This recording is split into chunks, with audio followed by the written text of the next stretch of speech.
जानते हो शक्र, बौद्ध धर्म का शक्र और हिंदू धर्म के इंद्र में क्या सिमिलरिटीज हैं। खैर, तो भाई पिछली बार ये भी पता लग जाएगा। फाहियान जी सुहोतो की तरफ चल रहे थे। सुहोतो कहाँ है? स्वात वैली पाकिस्तान में है। वहाँ पे उद्यान पहला पुराना शहर था एक उद्यान नाम से, तो वो उसको सुहोतो बोलते हैं। ठीक है, अब सुहोतो में ये पहुँचते हैं तो बोलते हैं फाहियान जी वही कि बौद्ध धर्म यहाँ पे अच्छा चल रहा है, बढ़िया चल रहा है। अब ये बोलते हैं कि सुहोतो यानी कि स्वात वैली में यहाँ पे एक ऐसी जगह है जहाँ पे देवों का राजा शक्र अपने पुराने जन्म में भगवान बुद्ध का टेस्ट ले रहा था। उसने एक बाज छोड़ दिया था एक कबूतर के पीछे। अब उस कबूतर को बचाने के लिए बोधिसत्व ने, बोधिसत्व क्या है? भगवान बुद्ध के पुराने जन्म में जो उनका नाम था वो बोधिसत्व कहते हैं, मतलब निर्वाण नहीं प्राप्त हुआ था बट बोधिसत्व है। बुद्ध जब हो गए तो निर्वाण प्राप्त हो गया, निर्वाण प्राप्त हो गया तो बुद्ध हो गए। तो शक्र, बौद्ध धर्म का शक्र और हिंदू धर्म का इंद्र, ये दोनों एक जैसे हैं। जब बौद्ध धर्म फैलने लगा तो इंद्र वैदिक देवता है। इंद्र भी ऐरावत पे चलता है, शक्र भी ऐरावत पे चलता है। इंद्र भी वज्र रखता है हाथ में, शक्र भी वज्र रखता है हाथ में। इंद्र अमर है पर शक्र अमर नहीं है, बस ये डिफरेंस है। होता क्या है कि जब ये पूजा पद्धति पूरा ऑल ओवर इंडिया फैलनी शुरू हुई तो लोकल गॉड्स, ट्राइबल गॉड्स और वैदिक गॉड्स, ये आपस में क्रॉस इंस्पिरेशन होता है ये पूजा पद्धति का। बौद्ध धर्म से हिंदू धर्म इन्फ्लुएंस हुआ है, हिंदू धर्म से बौद्ध धर्म इन्फ्लुएंस हुआ है। इट्स अ क्रॉस इन्फ्लुएंस, मतलब एक दूसरे को पूजा, देखो ये मतलब मेरे को लगता है इंडियन सब कॉन्टिनेंट की सबसे कमाल चीजों में से एक है कि यहाँ दो, अभी जो मॉडर्न सेंस में धर्म हो गया है बौद्ध धर्म, उस टाइम मॉडर्न सेंस में धर्म नहीं था, पूजा पद्धति थी। ठीक है, तो शक्र ऐसा ही एक देवता है जो ऋग्वेदिक इंद्र से बहुत ज्यादा मिलता है। तो शक्र ने अपने पिछले जन्म में बोधिसत्व का टेस्ट लिया। उसने एक बाज छोड़ दिया कबूतर के पीछे। उसने सोचा कि अगर बाज को बचाएगा तो कबूतर मर गया, बाज भूखा है, अगर कबूतर को बचाएगा तो बाज भूखा मर जाएगा। तो बोधिसत्व ने अपने शरीर का मांस काट के बाज को दिया, उसको भी भूख से बचाया और कबूतर की भी जान बचा ली। अब वो बोलते हैं कि बुद्ध यहाँ पे आ रहे थे, अपने डिसाइपल्स के साथ घूम रहे थे, शिष्यों के साथ, और उन्होंने वो जगह दिखाई थी शिष्यों को, यहीं पे ही सुहोतो में, जहाँ पे ये सब घटना पिछले जन्म में हुई थी। इस जगह पे एक टोप बना हुआ है। यानी टोप क्या है कि बेसिकली स्तूप को ही टोप बोला हुआ है। इसके इंग्लिश ट्रांसलेशन में आप देखेंगे तो स्तूप एक बना हुआ है जिसपे सोना और चांदी बहुत सारा चढ़ा हुआ है। अब स्वात वैली से जब नीचे उतरते हैं ये और ईस्ट की तरफ जाते हैं, बेसिकली साउथ ईस्ट में, तो 5 दिन की यात्रा करने के बाद ये गांधार पहुंचते हैं। अब देखो स्वात वैली खाली इसका मतलब ये नहीं है कि पाकिस्तान में ही थी एक्सटेंड, ये आपकी अफगानिस्तान तक भी जा रही थी, उसी एरिया में थे बेसिकली। आप पिन पॉइंट अब नहीं कर सकते कि यहाँ खड़े हुए थे फाहियान, रीजन बता सकते हो। तो वहां से वो जा रहे साउथ वर्ड ईस्ट वर्ड चल के वो जा रहे हैं, वो पहुंच गए गांधार। गांधार कहाँ? मॉडर्न डे गांधार अफगानिस्तान में। ठीक है, कमाल की चीज देखो, उस टाइम गांधार के जिस एरिया में वो खड़े थे, अब वो गांधार इतना बड़ा हो चुका है, गांधार जो है मॉडर्न डे, कि आप फिर एग्जैक्ट डॉट पिन पॉइंट करना आपके लिए मुश्किल हो जाएगा। हालांकि स्तूप जहाँ पे वो खड़े थे वो तो आप पॉइंट आउट कर लेंगे, खुदाई में मिले हैं वो। खैर, तो यहाँ पे वो बोलते हैं कि गांधार में धर्म विवर्धन का राज था। धर्म विवर्धन कौन है? ये कुणाल है। देखो एक अशोक का लड़का था कुणाल, तो कुणाल वहाँ का वाइसरॉय था नॉर्थ वेस्टर्न एरिया का। कुणाल के बारे में ऐसी एक बौद्ध धर्म में कहानी है कि कुणाल को अंधा करवा दिया था उसकी सौतेली माँ ने, जो कि अशोक की पत्नी थी। अशोक बीमार चल रहा था शायद, मुझे एग्जैक्ट कहानी नहीं याद, तो हो सकता है मैं मिस्टेक कर रहा हूँ, बट मैं आपको रफ आइडिया दे दूंगा तो आपको आइडिया लग जाएगा कि क्या सीन है। तो एक बौद्ध धर्म की कहानी है कि तो अशोक बीमार पड़ रहा था, तो उस बीमारी का फायदा उठा के रॉयल सील का यूज करके उसकी सौतेली माँ ने कुणाल की उसको अंधा कर दिया। कुणाल की महानता इसमें थी, उसने अपनी सौतेली माँ को कुछ नहीं कहा, उसने फिर भी उसको जाने दिया। लेकिन अशोक को ये बात पता लग गई थी, तो अशोक ने बाद में कमरे में जलवा के सौतेली माँ को मरवा दिया था। और कुणाल फेमस हो गया सेंट्रल एशिया और नॉर्थ वेस्टर्न प्रोविंसेस में धर्म विवर्धन नाम से, कि देखो कितना पीसफुल और कितना मतलब बौद्ध धर्म का फॉलोअर, डिवोट फॉलोअर है ये। ठीक है, तो अगेन इस जगह पे भी यानी कि गांधार में क्या घटना हुई थी? गांधार में ये हुआ था कि बोधिसत्व ने, यानी कि भगवान बुद्ध के पुराने अवतार ने, पुराने लाइफ में उन्होंने अपनी आंखें एक अलग आदमी को दान कर दी थी। ठीक है, वहां पे भी एक बड़ा स्तूप है, उस पर भी सोना चांदी चढ़ा हुआ है। बहुत सारे बच्चे इस जगह के, फाहियान ऐसा लिखते हैं, हीनयान धर्म का फॉलो करते हैं, हीनयान बुद्धिज्म का। तो हीनयान है, महायान है। हीनयान मतलब वो यान जो थोड़ा पिछड़ा हुआ है, महायान माने महा, सुपरयान। तो क्या हुआ कि हीनयान और महायान, हीनयान क्या था कि एक तरह से कह लो कि थोड़ा पुराने बौद्ध धर्म के ज्यादा क्लोज है। महायान में अलग अलग देवता ऐड हो गए, पूजा पद्धति नई ऐड हो गई और बाकी बहुत सारी चीजें ऐड हो गई थी। तो कुषाण राज्य ने जो धर्म को प्रमोट किया वो महायान बुद्धिज्म था, हीनयान उससे पिछला था। तो ये मॉडर्न इनमें बंटवारा भी हो गया था आई थिंक उसी कुषाण समय में। तो भाई यहाँ पे आंखें दी थी और यहाँ पे सब ज्यादातर लोग जो हैं वो आपके वो हैं हीनयान के स्टूडेंट हैं। अब ये 7 दिन चलते हैं ईस्ट में अगेन और ये तक्षशिला पहुंचते हैं। तक्षशिला आपको याद होगा, तक्षशिला यूनिवर्सिटी है। अब यहाँ पे ये बोलते हैं फाहियान जी कि मुझको ऐसा कहानी सुनाई दी है कि तक्षशिला का मतलब है कटा हुआ सिर, क्योंकि यहाँ पे बोधिसत्व ने, यानी कि जातक कथा के अनुसार भगवान बुद्ध के पिछले जन्म में उन्होंने अपना सर एक आदमी को दान कर दिया था और इसी की वजह से किंगडम को इसका नेम मिल गया। ये कहानी हो सकती है, बट एक्चुअली तक्षशिला का एटिमोलॉजिकल अगर आप देखेंगे, वर्ड बाय वर्ड देखेंगे कहाँ से आया है। तक्ष मतलब आपका, एक तो ये कहानी है कि भरत जो थे, यानी कि भगवान राम के जो भाई थे भरत, उनके लड़के का नाम था तक्ष। तक्ष का राज इस एरिया पे था, तो तक्षशिला, तक्ष का पत्थर, ठीक है, एक तो ये हो गया। दूसरा तक्ष का मतलब होता है, तक्ष माने टूटा हुआ और शिला माने अगेन पत्थर, तो तक्षशिला मतलब टूटा शिला। इस तरीके से पत्थरों का काम वहां पे पुराने टाइम में अच्छा खासा फेमस था तक्षशिला का, तो उस ऐसा बोलते हैं कि उससे भी ये नाम बना हुआ है। बट ये बुद्धिस्ट माइथोलॉजिकल कहानी ऐसी हो सकती है। तो ये जहाँ तक कथा की, तो ये लोकल लोगों ने फाहियान को सुनाई होगी, तो फाहियान ने आगे यही लिख दी।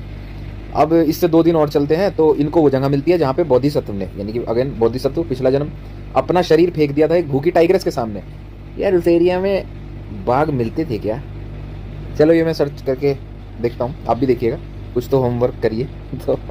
तो भाई यहाँ पे भी 2 स्तूप हैं, इन्होंने कहा यहाँ पे भी 2 स्तूप हैं, उन पर सोना चांदी चढ़ा हुआ है, उन यहाँ पे इतनी भीड़ रहती है उन स्तूप पे, खूब दान चढ़ता है, ऐसा ही लिख रहे हैं तक्षशिला में। अच्छा, मैंने अभी कहा था कि वो स्वात वैली से नीचे उतरे, वो गांधार पहुंच गए। ये हमको बता रहे, खैबर पख्तूनवा जो है ना एरिया, पुराना गांधार वहीं था, ठीक है। अभी वो इतना बड़ा हो गया रीजन कि वो अफगानिस्तान तक फैल गया, तो मॉडर्न डे गांधार पुराना गांधार नहीं है, ये वाला है, मैंने ऐसा पढ़ा। एक चीज़ ध्यान रखना, यहाँ तुम्हें ये तो पता नहीं लगेगा राजा कौन था, कैसा दिखता था, कपड़े कैसे पहनते थे, खाना क्या खाते थे। अब उनको थोड़ी ना पता होगा कि फाहियान जी को, कि तुम 1600 साल बाद बैठ के पढ़ोगे और तुम ये सोचोगे फाहियान जी और कुछ बताओ, कहानी कूनी बता दो वहाँ की, यार हमको कैसे दिख रहे थे, क्या था।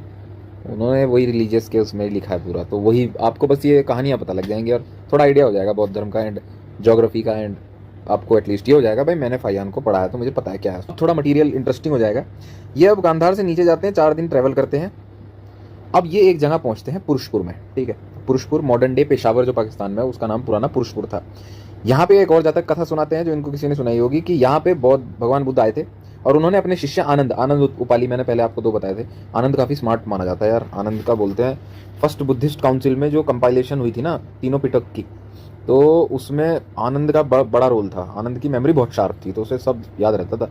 तो भाई साउथवर्ड उतरते हैं और ये पुरुषपुर पेशावर पहुंचते हैं, और यहाँ पे भगवान बुद्ध ने आनंद को कहा था कि जब मेरा परिनिर्वाण हो जाएगा, निर्वाण माने निर्वाण, जब वो बुद्ध बन गए, परिनिर्वाण माने जब वो कह सकते हैं इंग्लिश में, जब उनकी डेथ हुई, तो उसके बाद यहाँ एक कनिष्क नाम का राजा जन्म लेगा, ऐसा ये बोल रहे हैं कि भगवान बुद्ध ने आनंद को बोला था, और कनिष्क पैदा हुआ।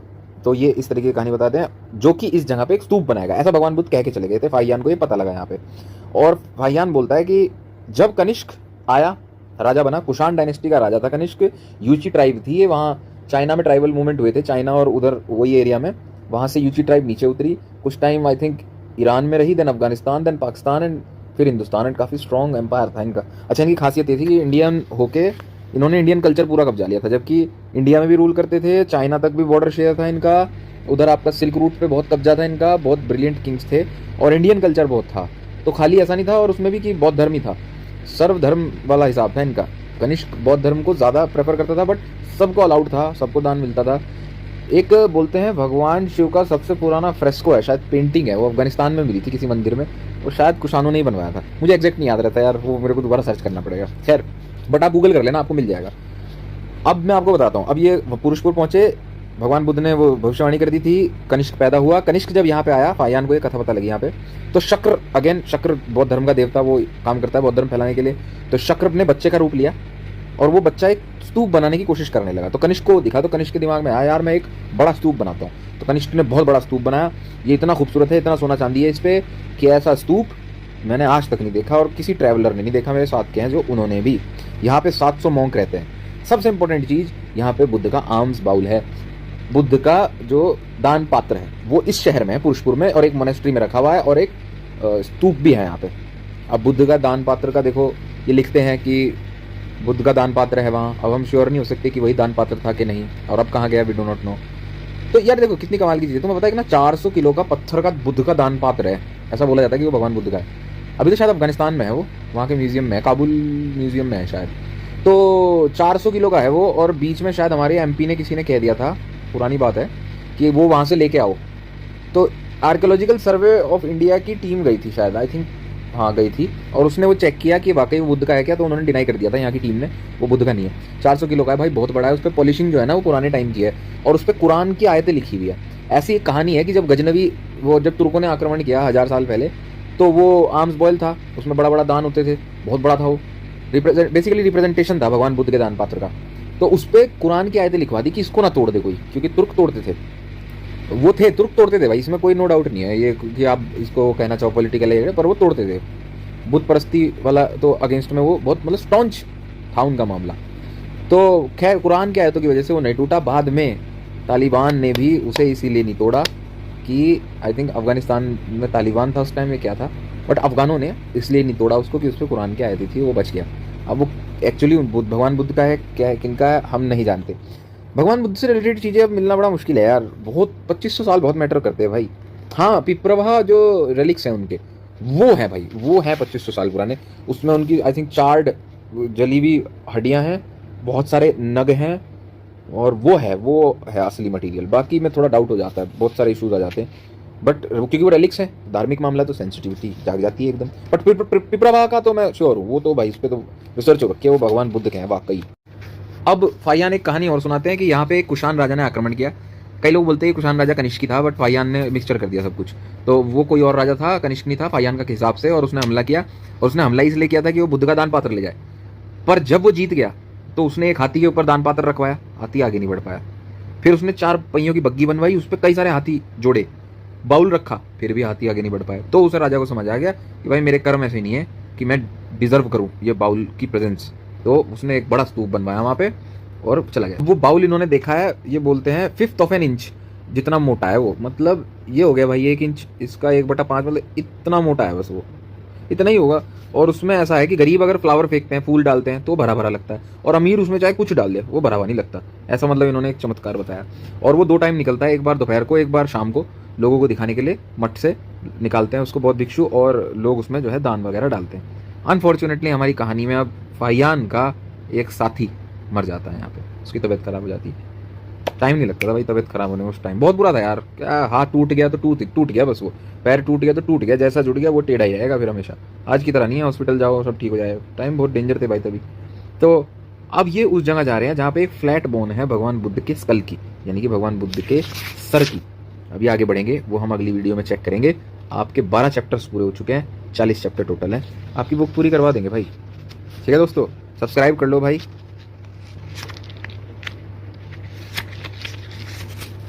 बस नगर में चलते हैं इसके बाद।